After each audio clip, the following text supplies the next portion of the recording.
আসসালামু আলাইকুম রহমতুল্লাহি ওবরকাতুহ। সম্মানিত দর্শক, ইরানের ধর্মীয় নেতা আয়াতুল্লাহ আলী খামেনি তার মর্মান্তিক মৃত্যু সারা পৃথিবীকে কাঁদিয়েছে, সারা পৃথিবীর মানবতাকে কাঁদিয়েছে।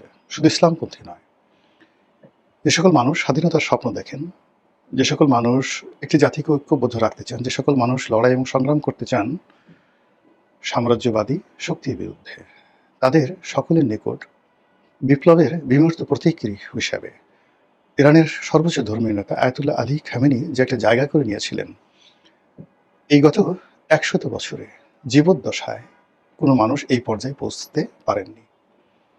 তার শিক্ষা, তার দীক্ষা, তার ব্যক্তিত্ব, তার মাধুর্যময়তা, তার শব্দচয়ন, তার শান্ত এবং সুষ্ঠু মূর্তি, সব মিলিয়ে তিনি ছিলেন এক অনন্য বিশ্বমানব।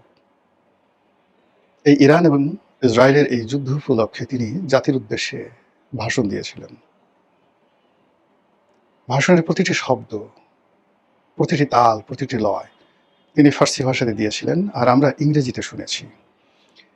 তার সেই ইংরেজি ভাষা সারা জীবন আমার কানে বাজতে থাকবে। এত সুন্দর ভাষা আমি কখনো শুনিনি। কি নেই সেখানে? ধর্ম, কর্ম, মানুষের চিন্তা চেতনা, রাজনীতি, অর্থনীতি, সমাজ, মানুষের স্বপ্ন, সবকিছু মিলিয়ে এক অনন্য একটা জাতিকে ঐক্যবদ্ধ করার যে মহাময়তা আয়াতুল্লাহ আলী খামেনি ছড়িয়ে দিয়েছিলেন তার জীবদ্দশাতে। তার মৃত্যুর পরে সবাই কেঁদেছে, আমিও কেঁদেছি। সে মানুষের জানাজা, বলা হয়ে থাকে ৩ কোটি মানুষ এই জানাজাতে অংশগ্রহণ করেছে।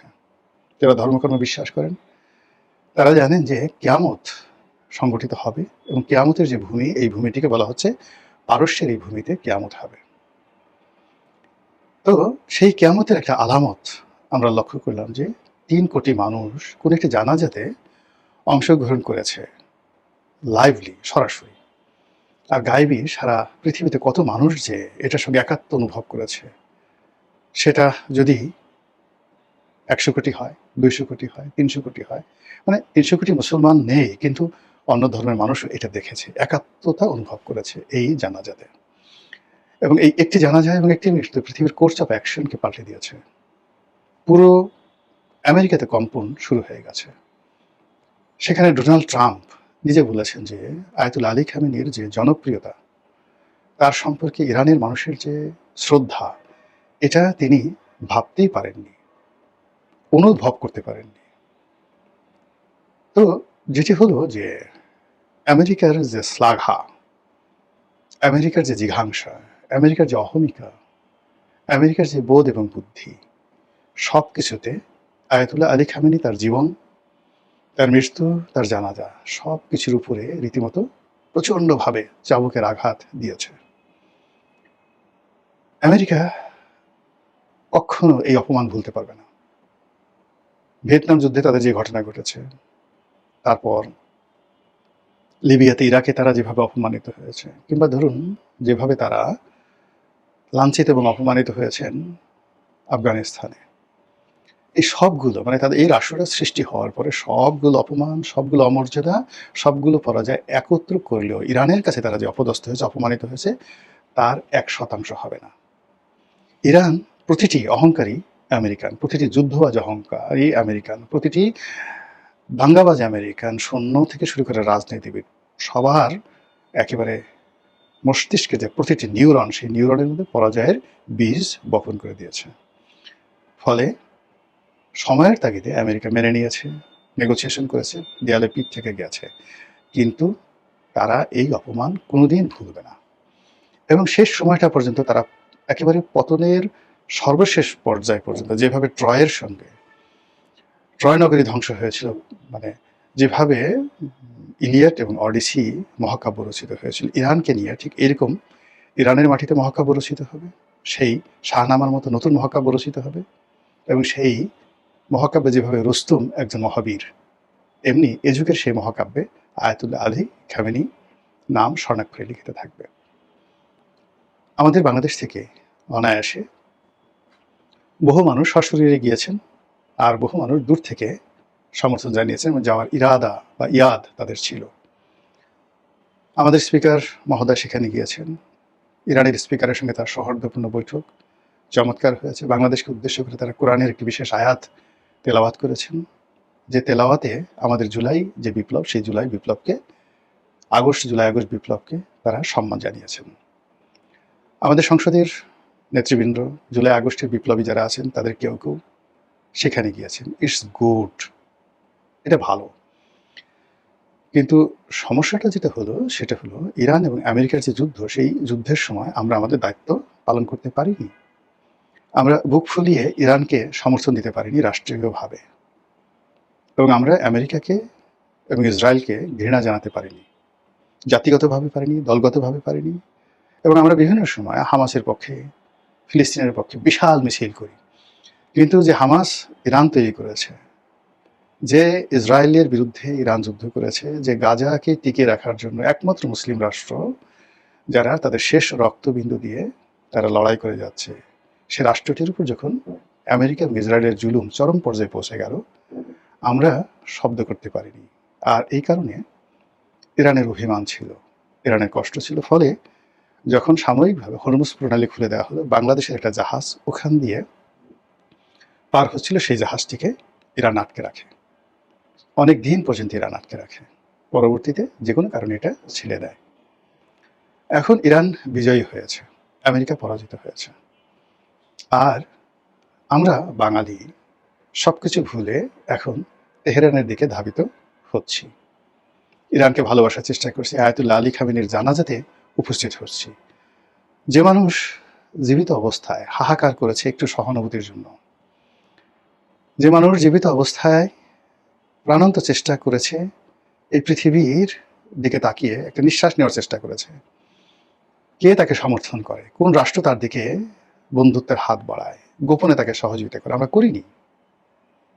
কিন্তু এখন তার মৃত্যুর পরে আমরা সদল বলে জানা যায় হাজির হতে, মানে যাকে বলা হয় রীতিমতো তেহরান ছুটে গেছি।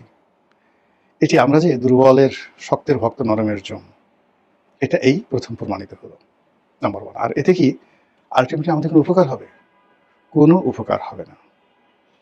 ইরান এরকম একটা নেশন, এরকম একটা জাতি, তারা আগামীতে সুপার পাওয়ার হিসেবে আসছে।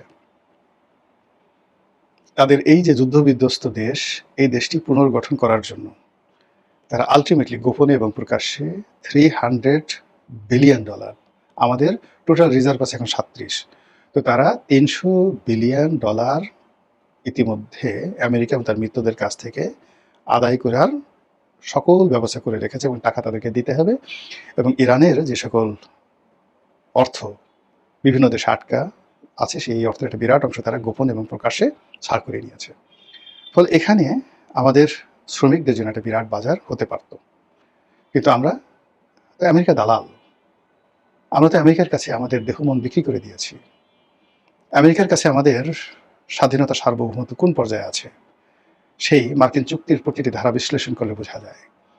আমরা আমাদের শরীর কিভাবে আমেরিকার কাছে বন্ধক রেখেছি, তা আমাদের জাতীয় সংসদ যে চত্বর রয়েছে, সেখানে দক্ষিণ প্লাজায় বাংলাদেশের মার্কিন রাষ্ট্রদূত ব্রেন্ট ক্রিস্টেনসেনের যে লেফট রাইট পদধ্বনি, তার জুতোর যে দাপট, এটা সংসদ চত্বরে যেভাবে পড়েছে, এর থেকে বোঝা যায় যে আমরা আসলে কোন পর্যায়ে আছি। এটা ইরান কখনো ক্ষমা করবে না, এটা লিখে রাখেন। কেন করবে না আমি বলি। ধরুন আমরা আলেকজান্ডারকে সবাই স্মরণ করি। আলেকজান্ডার পারস্য আক্রমণ করেছিল সম্রাট তৃতীয় দারায়ুসের জমানাতে। যেই যে এলাকা দিয়ে আলেকজান্ডার প্রবেশ করেছিল এবং যেই সমস্ত লোকরা আলেকজান্ডারকে সহযোগিতা করেছিল, তাদের ভিটে মাটি মানে বিরান করে দিয়েছে পারস্য জাতি, এবং এখন পর্যন্ত পারস্য জাতি আলেকজান্ডারকে ঘৃণা করে। এখন পর্যন্ত আলেকজান্ডারকে ঘৃণা করে। এগুলো একটা নেশন।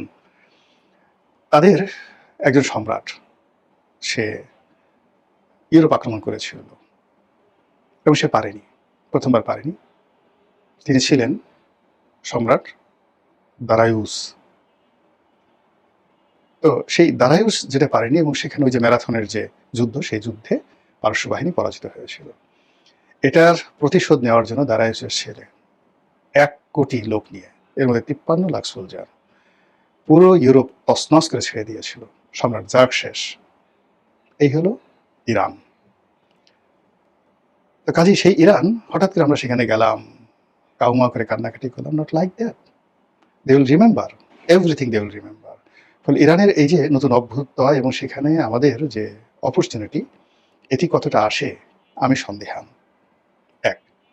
অন্যদিকে যেটা হলো, এই যে আমরা ইরানের ওখানে ছুটে গেলাম অলনে ছাড়েন, এটা আমেরিকা কোনো অবস্থাতেই স্বাভাবিকভাবে নিচ্ছে না। জামাত গেছে, এনসিপি গেছে, তারপরে হানজালা গেছে, তারপর স্পিকার সাহেব গেছেন। এটা এই যে আমেরিকার যে লবিস্ট গ্রুপ আছে, এরা কেউ পছন্দ করছেন না এবং কখনোই আসলে দুই নৌকায় পা দেওয়া যায় না। একটা কার্টুন দেখলাম যে জামাতের সভাপতিকে দুই নৌকায় দাঁড়িয়ে দিচ্ছে, একদিকে ইরানের পতাকা সম্বলিত একটা নৌকা আর একটা আমেরিকান পতাকা, এবং তিনি দুই নৌকায় পা দিয়ে বসে আছেন। দুই নৌকায় পা দিলে কি হয় আপনি বুঝতে পারেন ব্যাপারটা, ভেরি ডেঞ্জারাস। এগুলো স্মরণ করলেই হাত পা কাঁপতে থাকে। এখন আমাদের দেশে যারা রাজনীতিবিদ রয়েছেন, বিশেষ করে এখন যারা ক্ষমতায় আছেন, ক্ষমতার কাছাকাছি আছেন, ক্ষমতা আসতে চাচ্ছেন, উইথ ডিউ রেসপেক্ট, সেটি হলো তাদেরকে আমেরিকার ইতিহাস পড়তে হবে আরও, এবং পারস্যের ইতিহাস পড়তে হবে, একই সঙ্গে চীনের ইতিহাসও পড়তে হবে। দ্য 5000 গ্লোরিয়াস ইয়ার্স অফ চীন একটা বই আছে বিখ্যাত, সেই সম্রাট শি হুয়ানটি থেকে এখন পর্যন্ত, সেটা পড়তে হবে। আদারওয়াইজ আপনি চীনকে মূল্যায়ন করতে পারবেন না। চীন ইজ নট, মানে বর্তমান প্রেসিডেন্টকে দিয়ে আপনি চীনকে বুঝতে পারবেন না। ও জাতির মধ্যে একটা ধারাবাহিকতা আছে। তারা একসময় ভারতবর্ষ আক্রমণ করেছিল, বহু বছর তারা ভারতবর্ষ শাসন করেছিল। কাজেই এত চীন, এই চীন আমাদের দেশে যখন হর্ষবর্ধন ছিলেন, তখন এই চীনের পরিব্রাজকরা আমাদের দেশে এসছে, হিউয়েন সাং, ফাহিয়েন। আমরা বাঙালিরা কি কখনো চীনে গেছি, দুই কলম লিখেছি? ওরা তো আমাদের আসছে। এখন ওই ধরনের বাঙালির ইতিহাস পেতে হলে আপনাকে সেই ফাহিয়েনের কাছে যেতে হবে, হিউয়েন সাংয়ের কাছে যেতে হবে, ইবনে বতুতার কাছে যেতে হবে। বাঙালির ইতিহাস যদি আপনাকে পেতে হয়, তাহলে সেই যাকে বলা হয় অন্যান্য যে সকল ইতিহাসবিদ রয়েছেন, তাদের কাছে যেতে হবে। আমরা বাঙালিরা 1000 বছর আগে আমরা কোনো লেখা আপনি পাবেন না। তো সেই দিক থেকে এই যে আমরা যে আচরণগুলো করেছি, অস্থির আচরণ করছি, আমরা অসংলগ্ন আচরণ করছি, আমরা আনপ্রেডিক্টেবল আচরণ করছি। ইরান যাচ্ছি, চীন যাচ্ছি, পাকিস্তান যাচ্ছি, আমেরিকা যাচ্ছি, যে আসছে তাকেই সব কিছু দিয়ে দিচ্ছি, ছেড়ে দিচ্ছি। আসেন আমার ঘরে আসেন, তুমি এসো এসো আমার ঘরে এসো, বাহিরে আর থেকো না। সংসদ খুলে দিলাম, গণভবন খুলে দেবো, দরকার হলে বঙ্গভবন খুলে দেবো। বন্ধু তুমি আমাকে ভুলে যেও না, ছেড়ে যেও না। যখন তোমার বিপদ, তোমাকে চিনবো না। আর যখন তোমার সুসময়, সঙ্গে সঙ্গে হালান ওয়াসা হালান বলে তোমার কাছে ছুটে যাবো, আর তুমি আমার মতো বেকুব হয়ে আমাকে জড়িয়ে ধরবে। এই যে বাঙালির যে অথর্বতা, নির্জীবতা, সেই নির্জীবতা এই যে সামনের যে দিনগুলো আসছে, বৈশ্বিক যে পরিস্থিতি, জিও পলিটিক্স, আমাদের যে আঞ্চলিক রাজনীতি, সেই রাজনীতিতে এখন যারা ছড়ি ঘোরাচ্ছেন, তারা সবাই দেখবেন যে নিজেদের চাবুক নিজেদের পিঠে তারা মারছেন। মহান আল্লাহ আমাদের সবাইকে হেদায়েত দান করুন এবং হেফাজত করুন। আসসালামু আলাইকুম রহমতুল্লাহি ওয়া বারাকাতুহু।